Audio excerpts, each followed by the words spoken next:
Welcome. Thank you for joining us today. We're going to pause as we welcome everyone into the webinar today. We thank you for joining us. Thank you for joining us for our next edition of the 49er Industry Chat. My name is Noemi Guevara, and I'm the Director of Alumni Engagement here at California State University, Long Beach. We thank you for joining us today. As a reminder, this webinar is being recorded and it will live on our website at csulb.edu/alumni. Before we start, we'd like to let you know we encourage you to use the Q&A box located above or below your screen to submit any questions throughout the chat today. And now I would like to introduce to our moderator for the chat, Christopher Gutierrez. Christopher is an alum of the Beach, graduated with a BA in Communications in 2014 and earned his teaching credential in social science in 2020. He remains connected to the Beach by volunteering his time. Thank you, Christopher, for moderating the chat today. And now I turn it over to you. Thank you, Noemi. It is my pleasure to be here. Me and Agatha were talking. I'm a government teacher, so I'm hoping that we get some good conversation going. And if you've attended one of these before, these do tend to be a little bit more casual and conversational. So without further ado, I want to introduce Agatha Gucyski, and I will let you know, Agatha is a legislative assistant for Congresswoman Lisa Blunt Rochester, representing Delaware, and advises on economics, education, labor, and telecommunications and housing issues.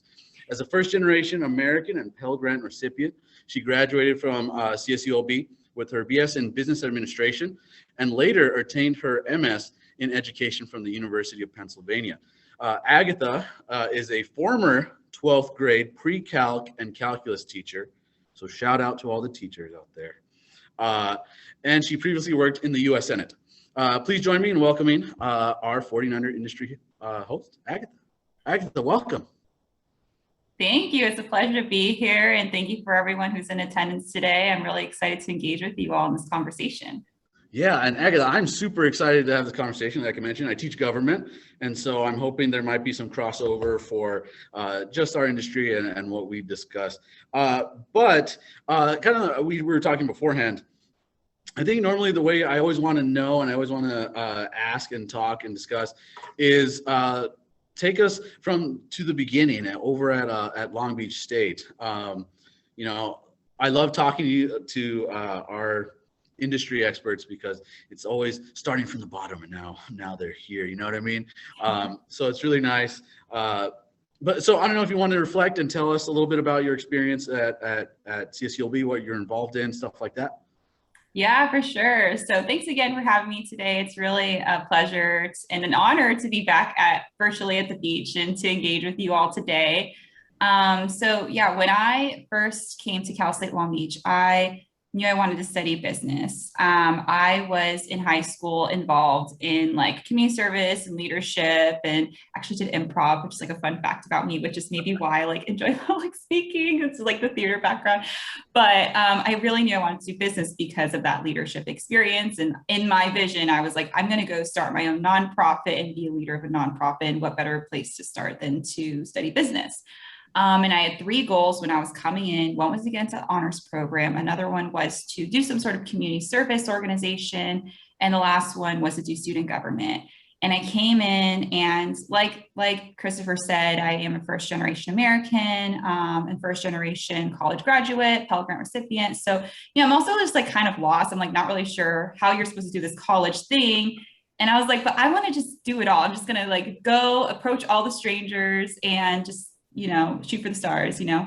During club and you just rushed to all those clubs at Club Rush? Yeah, no, exactly. I was about to say, like, we could welcome and like approach all the tables. And I got into the honors program right at the beginning, so I checked on the boxes. But then when I went to Week of Welcome, I saw the ASI table for student government, and I thought, oh, like, let me go see what I can do there. And they had a mentorship program. So I joined that, and I got super involved in anything that they had. I was like, I'm going to be there. And I got involved in the College of Business too, so that, you know, I could just like get a better feel for what I'm getting myself into for the next 4 years. And while I was doing student government mentorship, there was an opening for a position in the Student Senate. And I was still a freshman, but I was technically eligible. So I was like, I'm going to go do it. I'm going to go try and run. And I remember I was approaching a bunch of people in the student council saying like, I'm going to run and I'm a freshman. They didn't take me seriously, but after putting myself out there so much, eventually I was running against a sophomore and 3 seniors and was elected, which was amazing. I cried in front of everyone, but that kind of kicked off my like career into politics and really like getting into it. Yeah, like I had never like volunteered on a campaign or really had any like connection to like, and being a child of immigrants, like I don't have the understanding of like how America works and how the politics works.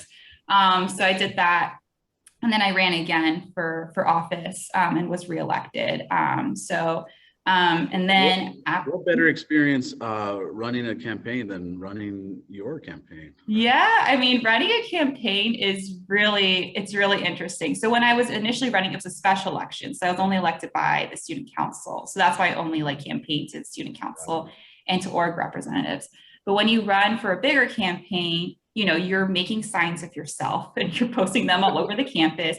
You're preparing speeches and you're also figuring out, okay, when I speak to, you know, a Greek organization, or when I speak to, you know, an engineering club, or when I go speak to a cultural club, you're presenting yourself in slightly different ways. And there's also different cultures that you're walking into in each of these environments. When you walk into a class, you know, it's very different in how you present yourself.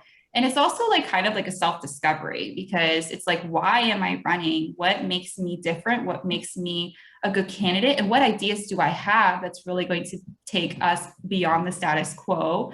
You know, and so I was really good at like I think I was good at listening to other people and really getting a pulse of the concerns that people had. And especially after my second year, I then ran for student body treasurer, which means I was running for the whole 36,000 at the time student body. So I'm really going to the whole campus and pitching myself to the whole campus.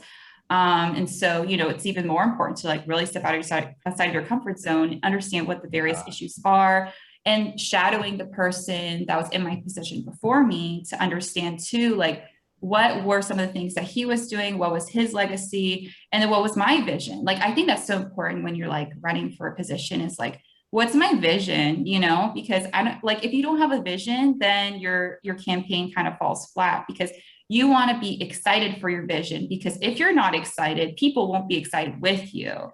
You know, like your energy is the energy of your whole campaign. So, I mean, I love public speaking. I really enjoy it. And, you know, I think after your first few speeches, you just kind of get really comfortable with it.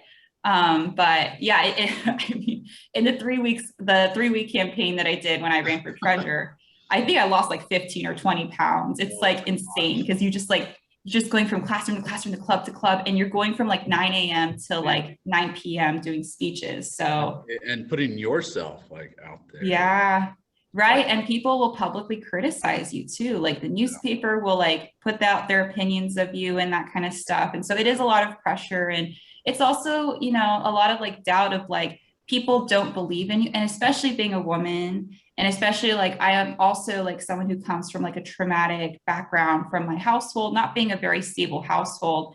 And so when I was younger in college, I also just like was going through a lot of mental health issues. And so I had a lot of people cast their doubt on me too, like, oh, you're too emotional, or, oh, you're this and that. And like, some of it's sexist, but some of it's also like, you know, but I come from a place where I can really understand where people are coming from, because I've come through like my own experiences, like housing insecurity, food insecurity, and stuff like that. So, you know, but you are putting yourself out there for a high level of scrutiny and criticism. So, and you just have to be like, I came into it like, I'm just not going to worry about how I feel, but I'm just going to listen and be very logical through this.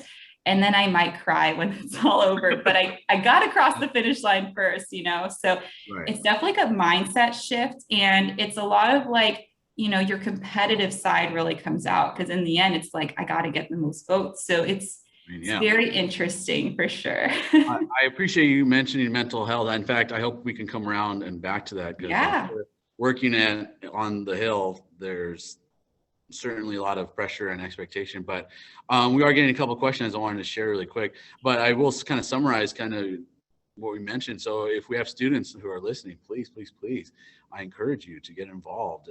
Don't take it from me, take it from Agatha. And ASI is a great place to start, right? Our question, one of our first questions comes in. Agatha, how'd you end up at CSULB? What drew you to that campus and that honors program specifically? Yeah. So it's a good question, right? So CSULB was not my top pick. It was like my, I know, it's like, it's always like, people are not going to invite me back.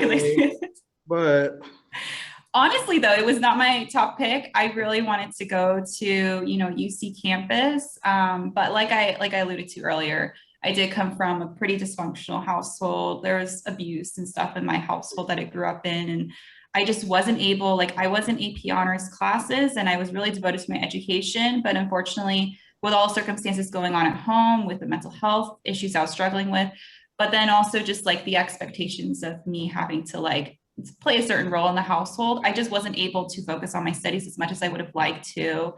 And just lots of things. So, I just didn't have the grades and I didn't really understand how the SAT worked. And, I didn't understand how personal statements were supposed to be written. So, all these things just got in my way. And so I wasn't able to get into my top choice schools, but I did get into Cal State Long Beach.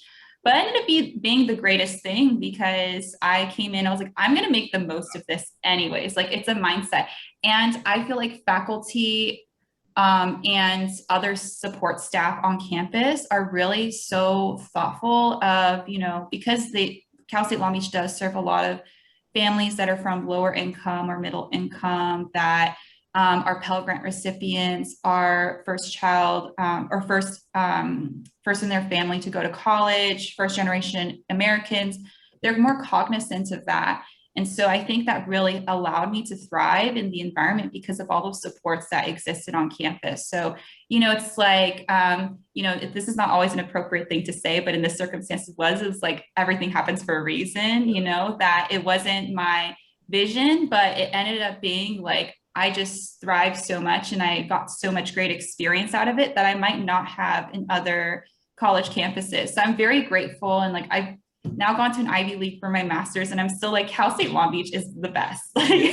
Nothing compares to that. The second choice thing as an insult to Long Beach State. Obviously I'm a proud alum. My classroom has a bunch of Long Beach State stuff. Yeah. But I talk to so many alums and it's just you start talking eventually and it's I really wanted to go to Davis. But they had such an amazing time at Long Beach State. So certainly me included.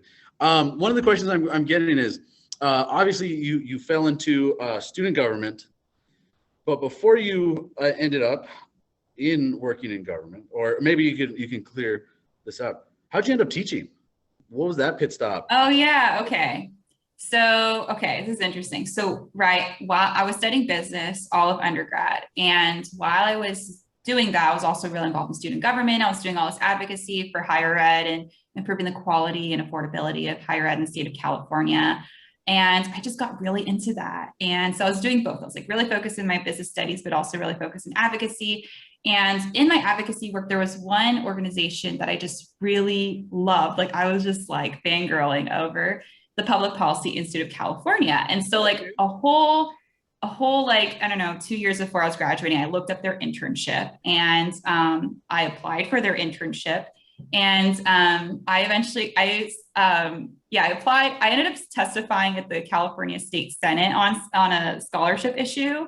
And I ran into the people who would have been my supervisors for this internship, which is so crazy. And so I ran after them after they were done testifying. And I said, I promise I'm getting to the teaching part. And I said, I applied for your internship and I really want to be your intern. Will you consider me? And we exchanged business cards and I followed up with them. And the research project was on the California State University, which is I literally do that. That's my life.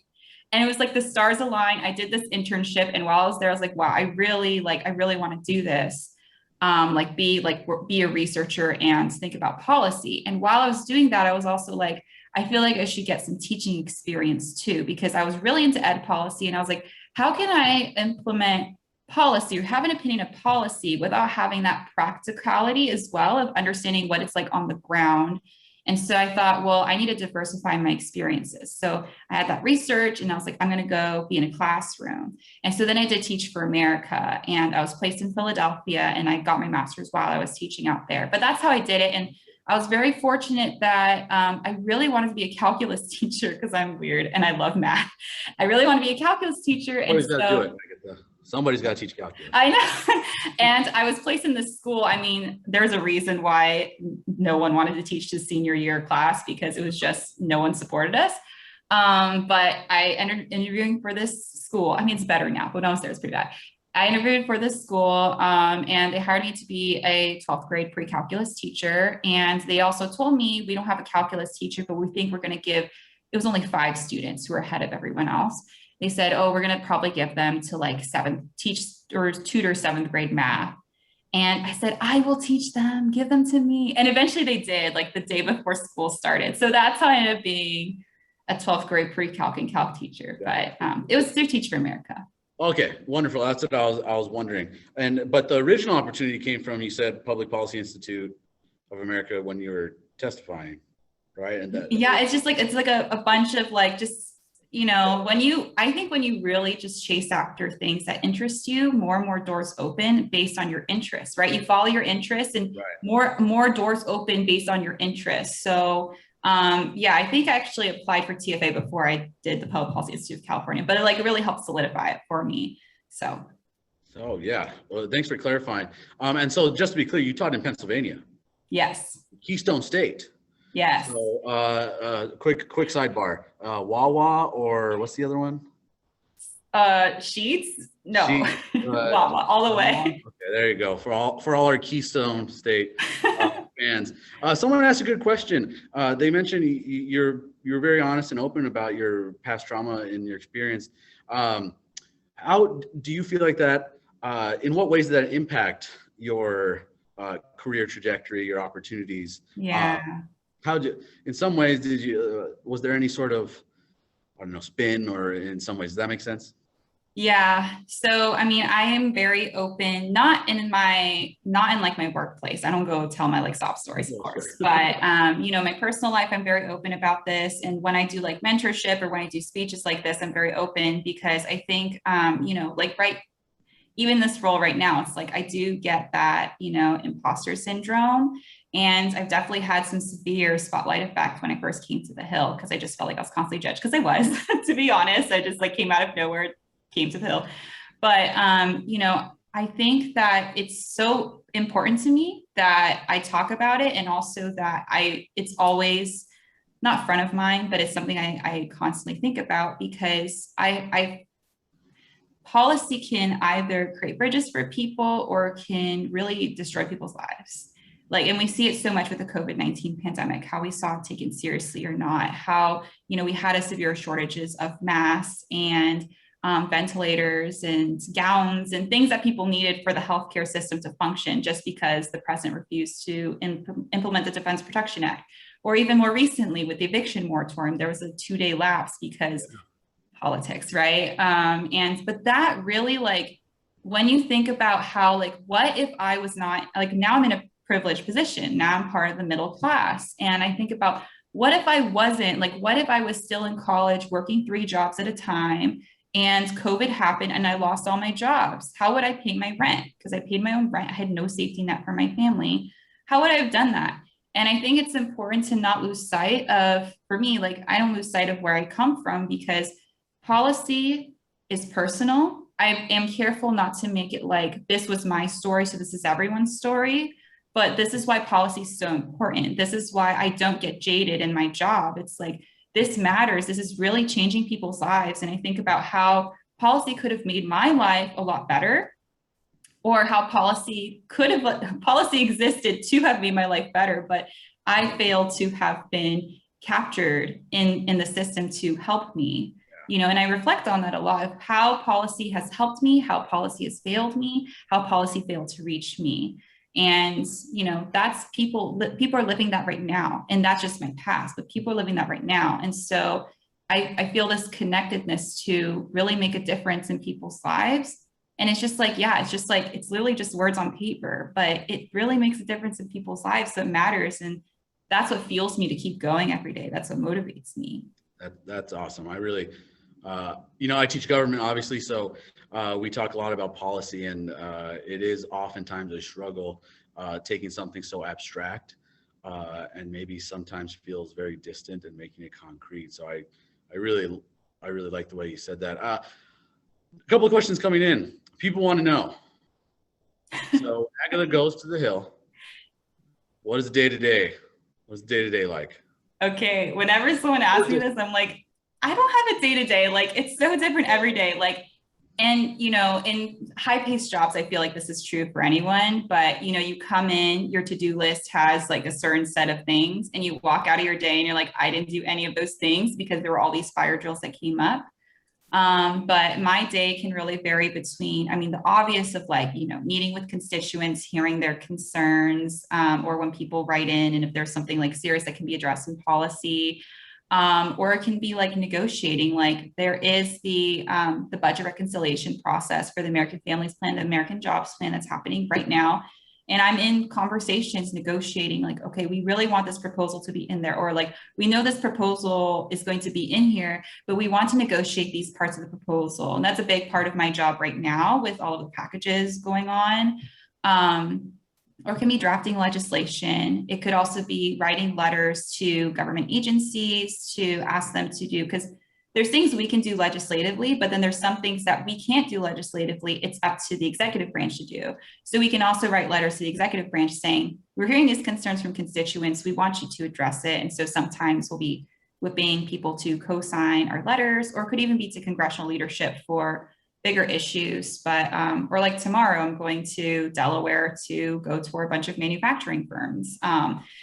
It can really vary. There's no one single day to day, and it's never a slow day. It's like I always walk out of my day and it's like, why can't I ever catch up? Which I'm sure, Christopher, you can relate as a teacher, because that's definitely how I felt every day. It's like, why can't I catch up? But there's no day to day. It's always exciting, but it's also, it can be very emotional because I care very much about doing this right and making sure policy is done the right way. And you don't always win every negotiation, right? But it's about that compromise and making sure we can reach the best possible solutions. So yeah, that's the best answer I can give you. Yeah. No, that's very eye-opening, and I'm sure it's very, very busy. On the teacher note, really quick, at least we have summer. Congresswoman goes on recess, right? Does that give you any sort of? We're in recess, but we all look forward to recess as congressional staff. And then every recess, I swear it's every recess will be like, it's a fake recess, because we feel it's still very busy. It's not crazy busy like most days. It's still very busy. But even for me now, like there's a lot of things in my portfolio that are just really important and really being considered in budget reconciliation that I'm fighting on. So it's keeping me very busy, and I'm like, it doesn't feel like recess. It's just like, I'm allowed to leave my office a little bit sooner, but I still have all this work to do. So yeah. Oh, see, from the layman's perspective, it's like, oh, the Hill is shut down during recess. You advise on economics, education, labor. So how do you stay on top of it? How do you stay abreast of all the issues that you have to advise on, and especially, I don't know, it's Delaware, right? So you may have to know specifics and regional issues as well. How do you stay on top of it all? Yeah, it's very hard. And my portfolio is broader than what I put in my bio. It's like trade, tax, future of work, and it's a ton of things. So realistically, I can't be an expert in every single thing. And, I do my best to read. I subscribe to a bunch of news, and I read all of the news that comes in my inbox as much as possible. Sometimes I just skim it. But then there's certain issues that are a priority to the Congresswoman, right? And this is any congressional office, that a member of Congress has priorities. Those are the things that you follow very closely. And when there's new reports, you read into that very closely, right? I can't possibly be an expert in every single thing in my portfolio. I need to know a little bit of everything, so that if something does come up, then I can easily navigate and, be able to advise my boss on certain issues. But really it's, knowing what's a priority and always like being on top of that. And, there's the hot button issues, right? Like, before August 1st, the eviction moratorium we all knew was coming to an end. And so, for the whole month of June and July, I just like became an expert in evictions because that was really important. So, depending on what's a hot topic in the moment and depending on what's a priority for the member, those are generally the things that you follow really closely, but you always need to have a grasp on everything because you never know when something does blow up, it happens. So as you see something snowballing, you're like, uh-oh, got to become an expert in this too now because it's going to become dramatic and I need to be able to inform my boss on it. And my boss is also very well informed generally. So I'm also very lucky there that I don't have to know all the things. Like she also does her own readings, which is good. Yeah. We could all hope that all our representatives. Yeah. I mean, I hope so. Both of the members I've worked for, they've been good about reading, but it's like, I've only worked for 2 and there's many more than 2. So. I got a good question here. In government and advocacy, how critical is it to find and seek opportunities in DC? Do you ever consider outside of DC or do you have to be on the Hill if you want to do your kind of? No. So, okay, that question has a lot of parts to it. So I'll say, like, if you want to get on the Hill, so if there's anyone on this call who's like, I'm here because I want to know how Agatha did it. There's many ways to do it. It is difficult. And I think that is one of the problems, and it's known, right? Like Congress is not very diverse. That's a big issue. And there's just also not a lot of people who come from, places of less privilege. And those are definitely issues. There are a lot of people, but there could be more. And I think part of the problems is that there's not a lot of pipelines. If you are a recent graduate or you're currently in school, you can do an internship, or you can, if you are more older and you have more experience, you can look for a fellowship based on different interests that you have. There's several fellowships out there that place on the Hill or somewhere in DC. My pathway to the Hill, I was, after the TFA, I did a fellowship in DC government and I was working in early childhood education, going back to like my whole, like, I want to work for a think tank. So I was like, okay, I've been a teacher. Now I want to work in a government agency. And I honestly was not I was like, I don't want to stay here forever. And while I was there, I was like, well, I'm a 20-minute walk to the Senate office buildings and I'm a 10-minute Uber ride to the House office buildings. And so I would physically go walk to the office buildings and I would meet with people, give people my resume, pitch myself and be like, I really want to work here. It's almost like campaigning, but on a one-on-one basis. And so after doing that, meeting lots of people and applying to several jobs and flagging my resume to several people, because the part of the thing is like, people need to know that you're a good worker, like, and they get so many resumes that come in, like when I applied for my first job, there were 300 people who applied.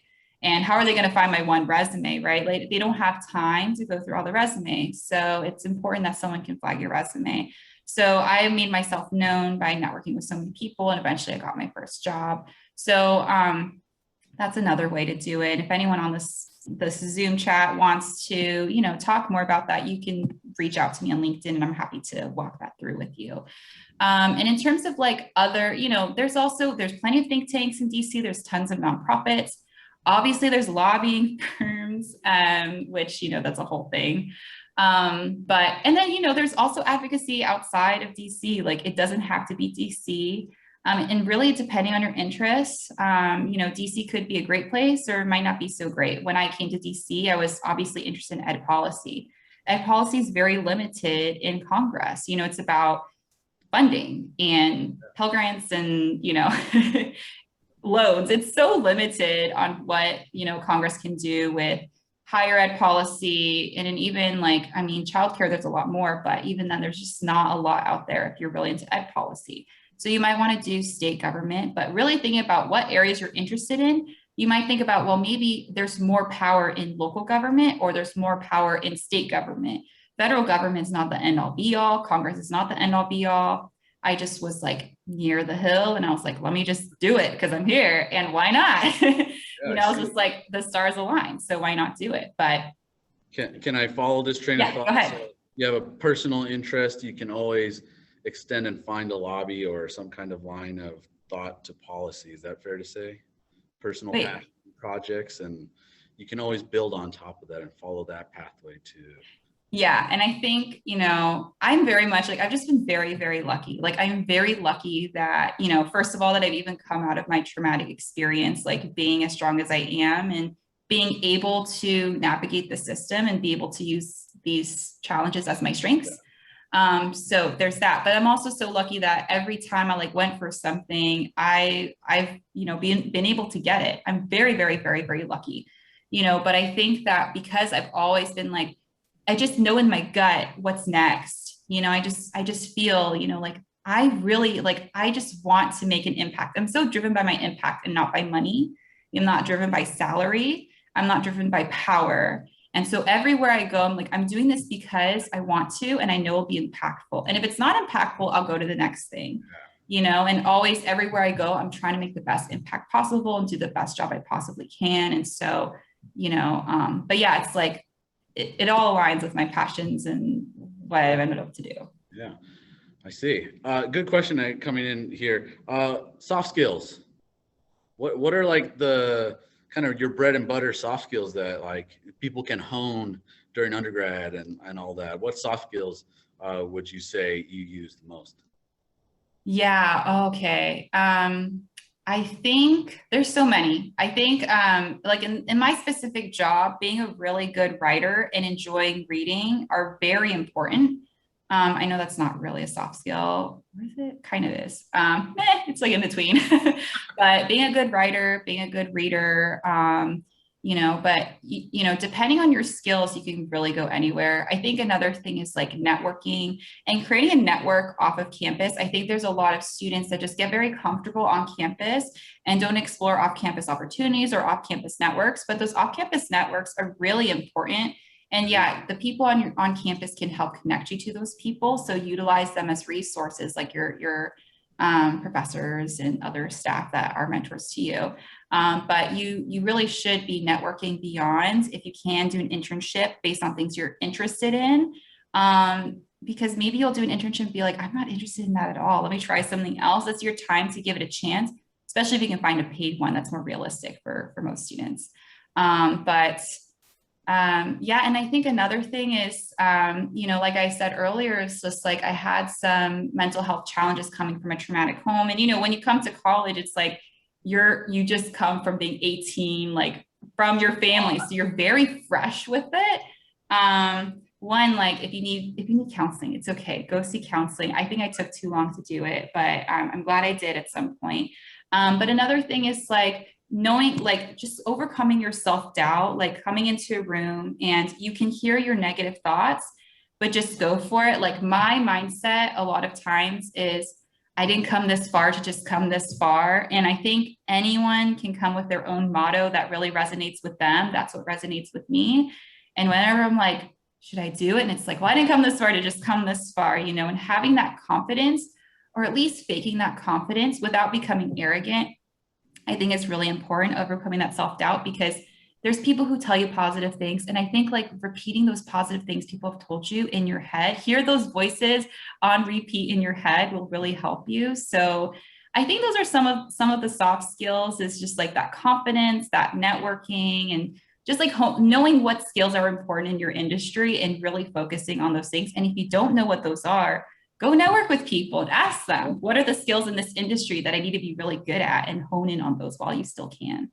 I think that's awesome advice especially for all our students, but it's never too late, any industry you're working in. So you work on the Hill and you obviously have your own personal beliefs. You're a human being. How do you balance your personal beliefs and constituent needs, wants, all those kinds of things? How do you create balance there?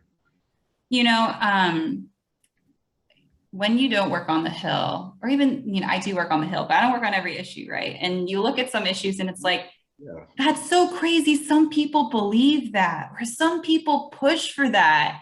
And sometimes you just need to reach out to those people and say, I don't agree with you. So can you please explain to me your position? And obviously you say it more nicely than that, but understanding the other perspectives, where they're coming from, even if you still say, I don't agree with the outcome of your thoughts, I can still understand why you come to that conclusion. And I think that helps. I'm very lucky that I work in an office where my values really align with the boss that I work for. So I don't really have a lot of conflicts, maybe ever, and I actually just learn a lot from my boss generally when, because she's obviously more older and more experienced than me. So I think just also being humble and understanding, like I'm still in my 20s, I don't know everything. And there'll probably be things that when I'm in my 50s, I will look back in my 20s and say, I can't believe I used to think that. And, I think the whole point of life is to constantly learn from other people and to learn more about yourself. And so I think just be humble and understand that there's a reason why people have certain perspectives. It could be their own experiences. And I know my experience in life is so different from others. So I already know people are very different experiences than me, but understanding those backgrounds is very helpful, and understanding their arguments is helpful. And, sometimes you do talk to people that you're like, you're wrong. And you talk to them, you're like, actually, you are kind of right. And I do think that there's ways that we can make what I'm thinking better based on what you're saying. It happens. So, always have an open mind. Don't close doors to people because you think, there are people that, they kind of do have bad intentions, where like they want to do something that's only going to benefit them. That exists, but that's not everyone. And so have an open mind and talking to people, and also just knowing who to trust, I think is also important. Yeah, well said. I think it was Socrates, the dialectic, I say one thing, you say one thing. Oh, it gets better and better. And so I love that. What kind of perspective did teaching? How does that influence your current task, teaching perspective? How did that? Yeah, I think it did influence me a lot. Like I was obviously in a different part of the country I knew nothing about. Also, the East Coast just generally has a lot more racial tension than what I saw in California. And so I think that was very eye-opening for me to see that, and honestly to experience. I'm biracial, and people don't think that obviously I don't experience racism like some other people do, but I did experience some more severe racism in Philly, and I was like, so wow. Like, why, but I am half Japanese and I grew up Asian, and, being in Philadelphia where there's very few Asians, that was also just eye-opening to be like, wow, like people really misunderstand us. And that was very eye-opening. So just like the community factor, being in a very different environment where there's not as many immigrants and all that is just very different and definitely eye-opening for me. But then also just like being in the classroom and seeing like, I just couldn't believe how segregated my school was. It was 98% African-American Black, which I was like, I thought those days were over. I can't believe, and that's very privileged of me to not have realized that, because my high school was very diverse. Well, it could be more diverse, but it was still pretty diverse compared to that.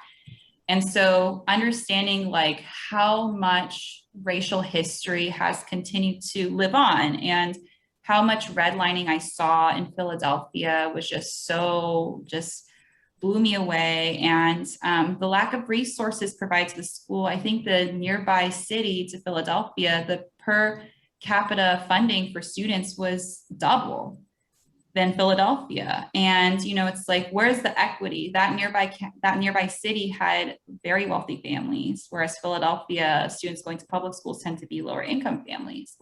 And so the disparity in funding and just like what that meant for the kids and all the pressure in the school and like how that affected their mental health. And, the school saying they're trauma informed, and it's like, but you're not, because I have trauma and I feel like you are not handling certain situations well, and you're putting us in positions that expose our traumas, and that's not right. There's a lot of like saviorism. It's just a lot of things. It's like a lot of the system, just like a lot of issues in the system I saw like really come to life. And yeah, it was just not pretty. But, I do think about that a lot, and how, school teaching is more than just teaching. it's all of the other like social determinants of health. I don't know if there's any public health people in the space. I used to do healthcare too. So, but you know, the lack of transportation, my students who have to take 3 buses to get to school and waking up at 6 in the morning to catch the bus, or wake up at 5 to catch a bus at 6. Right. You know, or kids who have to help take their siblings or their other family members to school, or just like the food deserts that exist. And I lived in a Black neighborhood, and I saw the negligence that was to my neighborhood as compared to the wealthier neighborhoods, and how much stress that put on me and my neighbors of like, why are you discriminating us when we pay taxes the same? You know, it's just so infuriating. And so seeing that, I think it just like grounded a lot of like my values, and it's like, it's in addition to my personal experiences, but I also reflect a lot of my time in Philadelphia and how painful that time was, honestly. Like, I loved my kids. I loved my kids a lot. I did not like the politics of education. They're the best part of teaching. They are the best part. Like, they really uplifted me, and like, they taught me a lot too about just like love, you know, and like, you know, care and stuff like that. So, yeah, I loved my kids dearly, but it was just like the system was so crushing. And, you know, I think about that too a lot in my profession. It's like that West Coast and then that East Coast kind of perspective. So yeah, I mean, it's definitely impacted me. I don't think those 2 years were very good on my mental health, but you know, I think of it as like, those were learning lessons for me too. And, you know, making a positive change based on that experience too. Yeah. Well said. Agatha, we're coming up on our time here, but I still have 3 questions. We'll okay. end this with 3 questions. Okay. I'm going to combine a couple of the questions that came through. This is a 2-parter, so I'm going to ask you this. Do you ever consider your legacy in government and where you're at and your communities? Because it sounds like you're very involved in your communities. Do you consider your legacy at all? And will we ever see your campaign? Are you going to run? Are you ever thinking about running? I have so many friends who think I should run. When I left the Senate, my last call with the senator who was my boss was like, "Oh, are you gonna run? You should run." I don't know if he was joking or not, because I was like, yeah. I've never told you anything about my campaign background, my political background. I was like, is this an instinct or are you joking? Because I don't know, but I do have a lot of friends who say I should run. And you know, I don't know. Honestly, like, I think my time in student government in college it just showed me like how competitiveness can kind of like get to the bad side of you. I felt that coming out of me, and I just didn't like that. I like to be a good person. I don't like politics to compromise on what I do. And I know in politics, you know, that's something that does play a role, is, you know, that political pressure. And I don't want to give into political pressure. I want to do what's right. I want to do what's research-based. That's going to have the greatest impact on the most people as much as possible, you know?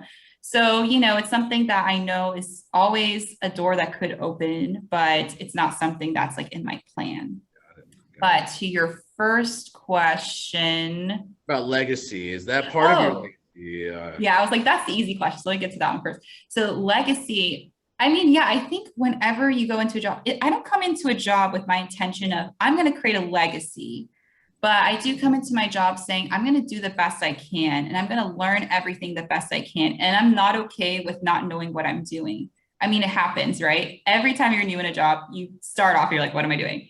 But my objective is to always understand what I'm doing at some point, and to be the best I can be at that. And naturally that turns into a legacy, you know, and even if other people don't recognize it, it's like, that's my legacy though. And I feel it. And I feel like every job except one, I have left a legacy.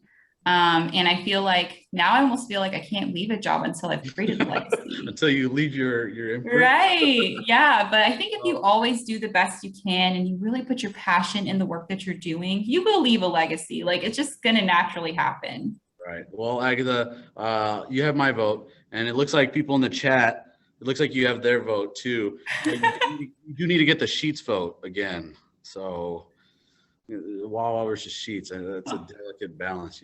It's Wawa. If you're ever in PA, I mean, try both. You know, be unbiased, but you might have to do that. My last question, Agatha, is actually, I'm going to be a little selfish here. I mentioned I teach government here out in Hemet. I'm in the Inland Empire in Southern California. And so my last question to you, Agatha, I know we might run a little bit over, but Agatha, a word for seniors, since you taught seniors, what words of wisdom, advice could you share with current high school students as it pertains to their life or maybe government? Yeah, dream big.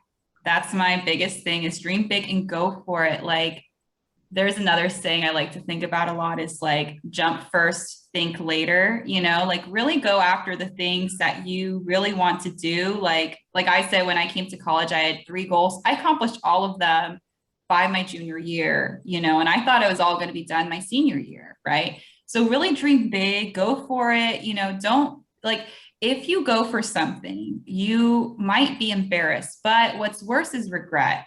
Nothing is worse than regret. And thinking, what if I just tried, right? So really go for it.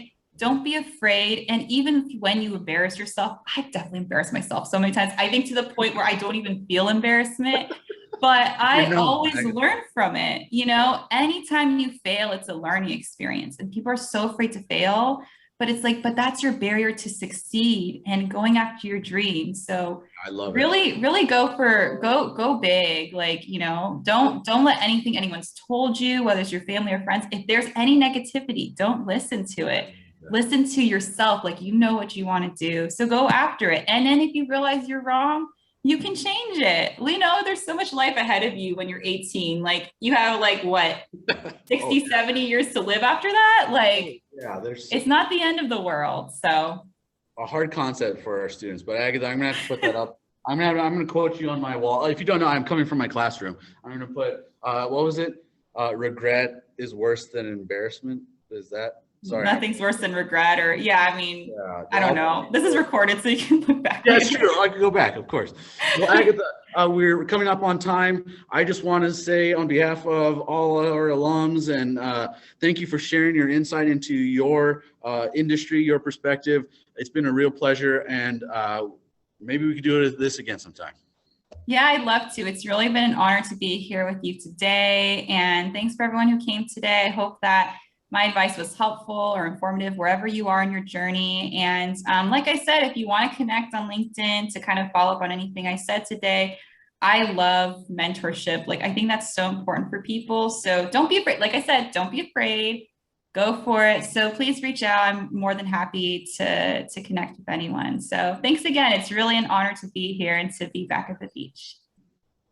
Thank you. Thank you, Agatha. Thank you, Christopher. What an engaging conversation. And thank you for your insights in your career. And definitely, yes, dream big. Nothing's impossible if you're willing to try and work for it. Thank you so much for agreeing to mentor students and reach out to Agatha on LinkedIn.